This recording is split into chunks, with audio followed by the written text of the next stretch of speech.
E aí, primeiro, tranquilo? Vamos então para a nossa segunda aula online, dando continuidade ao nosso conteúdo de história. Parei na última aula, se eu não me engano. Não me engano, eu tenho certeza. Eu não parei na última aula falando sobre. Na última videoaula, falando sobre a monarquia, a República Romana. E hoje então eu vou falar com vocês sobre o período do Império Romano, tá certo? Olha só lembrando então, a aula passada eu terminei dizendo que eu falo dos triunviratos, da crise da República nessa aula, pra gente, né, emendar o período do Império aí. Então olha só, quando eu falo... lembrando, eu vou mandar o esqueminha dessa aula pra vocês no Google Sala de Aula, porque a das outras aulas eu passei no quadro na época que a gente estava tendo aula ainda, tá? Então não precisa. Nossa, meu cabelo tá uma falha aqui. E vou também mandar uma listinha de exercícios de todo o período romano, pra gente fechar de vez o conteúdo e acabar com isso, tá? Então olha só, no final do período republicano em Roma, Roma começa a crescer, expandir o território, começa a conquistar novas áreas, novos povos na Europa, né? E aí você começa a ter um problema de administração devido ao tamanho da República Romana, que ela começa a se expandir e você começa a ter um território muito grande com povos diferentes e fica difícil você controlar. Outra coisa que você vai ter também é um problema dos generais.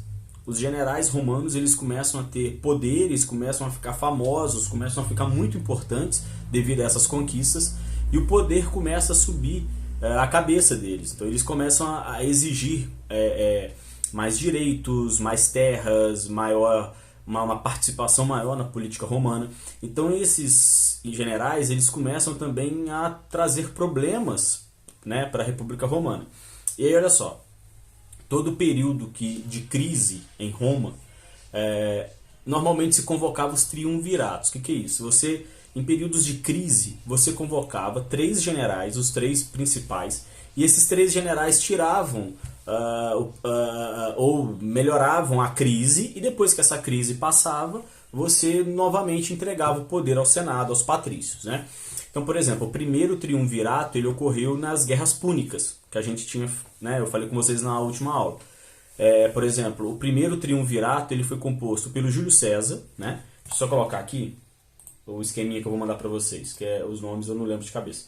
O Júlio César, o Pompeu e o Crasso, tá? Ou seja, os 3 principais generais da República Romana, eles se uniram, né, se juntaram no primeiro triunvirato e tentaram organizar ali aquele período de guerra, né?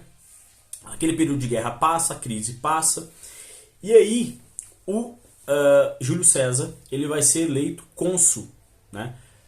Cônsul vitalício do Senado romano. Cuidado, Júlio César não foi imperador de Roma, tá? A gente costuma ouvir falar muito dele, mas ele não foi imperador, título de imperador. E aí o Júlio César ele começa a administrar ali a República Romana com poderes ditatoriais mesmo, né? Ele começa a ter a encaminhar o que seria uma nova monarquia, porque ele vira cônsul vitalício, ou seja, ele vai governar o Senado romano para o resto da vida, tá? Vitalício quer dizer isso. E ele começa a governar de forma ditatorial, como se fosse um ditador mesmo. O Senado vai ficar enfurecido com isso, vai organizar um assassinato e vão matar o Júlio César, né? Tem até a frase, até tu Brutus, a frase que ele diz, que ele tomou mais de 100 facadas, segundo relatos e documentos, e a última facada teria sido do enteado dele, o filho da esposa dele, e a última facada que teria matado ele. Eu vou ver se eu mando um link de um vídeo, de uma série que teve pela HBO chamado Roma, muito boa. E ela termina a primeira temporada mostrando o assassinato do Júlio César dentro do Senado. Eu vou mandar para vocês. E aí você tem um outro período de crise. O Júlio César assassinato, você não tem uma liderança, um período de crise. Um segundo triunvirato é convocado. Agora com Marco Antônio, tá? Otávio e Lépido, os 3 generais romanos, Marco Antônio, Otávio e Lépido. Esses 3 vão disputar entre si o poder e no fim das contas o o Otávio, ele vai sair como uma liderança maior, fazendo acordos com o Senado, fazendo alianças com o Senado, e ele vai ser nomeado, vai receber o título de Imperator, tá? E vai receber o título também de Augustus. Então, o primeiro imperador de Roma será o Otávio, que vai se chamar, né, vai ficar mais conhecido como Otávio Augusto, mas Augusto é o título. Augusto quer dizer divino, sagrado, né? E Imperator vai ser o título de imperador que ele vai receber. E a partir daí ele vai centralizar todo o poder na mão dele, tá? Primeiro imperador de Roma, Otávio Augusto. Beleza? A partir do governo do Otávio Augusto e outros imperadores que vão vir depois dele, você vai ter o período chamado de Paz Romana, ou Pax Romana, que é o período onde Roma começa a chegar ao limite da sua expansão, né? Então você não tem mais invasões, você não tem mais guerras, conflitos, é um período realmente de paz, né? Então você não tem mais nenhum conflito entre o exército e outros povos, porque você expandiu ao máximo. Então, por exemplo, qual que é a dimensão do Império Romano, Diogo? Ao norte, por exemplo, eles não avançaram porque é uma região mais fria da Europa, não tinha tanto interesse por causa de cadeias montanhosas e tudo mais. Ao oeste, você tem o Oceano Atlântico, parou ali, tá? Não avançaram.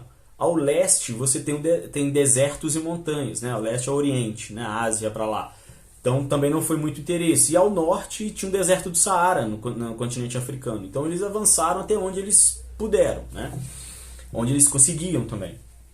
E aí você terá, nesse período do Império Romano, também o surgimento do cristianismo. Mas aí eu vou comentar com vocês quando a gente for falar da crise, né? O fim do Império Romano, que vai ser agora. Olha só. Esse Império Romano ele vai entrar em crise, né? E Roma vai chegar ao seu fim. O Império Romano vai chegar ao seu fim. Quais foram os principais motivos da crise do Império Romano? O principal, no meu ponto de vista, e de muitos historiadores, é a invasão dos povos bárbaros ao Império Romano. Que isso, Diogo? Povos bárbaros eram outros povos que viviam além das fronteiras romanas, por exemplo, os vikings, os hunos, os francos, que invadiam o gigantesco Império Romano. Esse é um dos principais motivos. Esses povos, chamados de povos bárbaros, né, o termo bárbaro na época, e hoje também, ele era utilizado como uma forma preconceituosa de você dizer que aquele povo era atrasado, que aquele povo era violento. Então, bárbaro para os romanos eram aqueles povos que não faziam parte do Império Romano e que não falavam latim, que era a língua oficial romana, né? Então, esses povos, o correto seriam que fossem chamados de povos germânicos. Então, o Império Romano se expandiu muito. Você não consegue controlar as fronteiras, porque o Império é gigantesco, você não tem como dar conta de tudo, e esses povos bárbaros começam a invadir o Império Romano. Outra coisa, você tem a crise dos escravos. Por quê? Você expandiu, parou de expandir, você não conquista mais novas regiões para ter escravos, né? E isso vai gerar um problema na mão de obra, porque a escravidão por dívida também terminou. Mas o que? Elevados gastos públicos, um império muito grande, você gasta muito com funcionários públicos, com administração, com urbanismo, com tudo, né? Disputas internas entre os generais continuou, ou seja, aqueles generais que se achavam demais continuam querendo mais poder, continuam querendo maior participação dentro do Império Romano. O tamanho do império também é um problema. E o surgimento do cristianismo. Por quê? O cristianismo ele vai defender o monoteísmo, a crença em um Deus apenas. A princípio, o cristianismo vai ser muito perseguido. O Nero, por exemplo, Calígula, ele prendia nos circos máximos, né? Por exemplo, no Coliseu, ele prendia cristãos, enterrava só a cabeça e depois vinha com uma carruagem cortando a cabeça de todo mundo com lâminas. Então eles foram muito perseguidos no início, porque o cristianismo ele era contra o imperador e contra a religião politeísta dos romanos, né? O imperador era tratado como Deus, um divino, um sagrado, e a religião cristã não acreditava nisso, não defendia isso. O cristianismo ele começa sendo perseguido, depois ele começa ganhando força e crescendo. Por exemplo, Constantino, o imperador Constantino, ele vai ser o primeiro a tolerar a religião cristã. Ele falou, não, beleza, vocês podem exercer o seu culto, que a gente não vai interferir mais. Alguns ainda eram perseguidos, mas o Constantino ele libera o cristianismo dentro de Roma, criticando o imperador mesmo assim, criticando a religião romana. O Teodósio, o imperador Teodósio, vai adotar a religião cristã como oficial do Império Romano. Então olha que legal. Começa como perseguidos e daqui a pouco você tem um próprio imperador cristão e defendendo o cristianismo como religião oficial de Roma, né, no Império Romano. E isso vai gerar o fim do Império Romano. Eu digo, tá, mas e aí depois? O que vai acontecer com Roma depois que ela vai entrar em crise e ela vai cair? Próxima aula.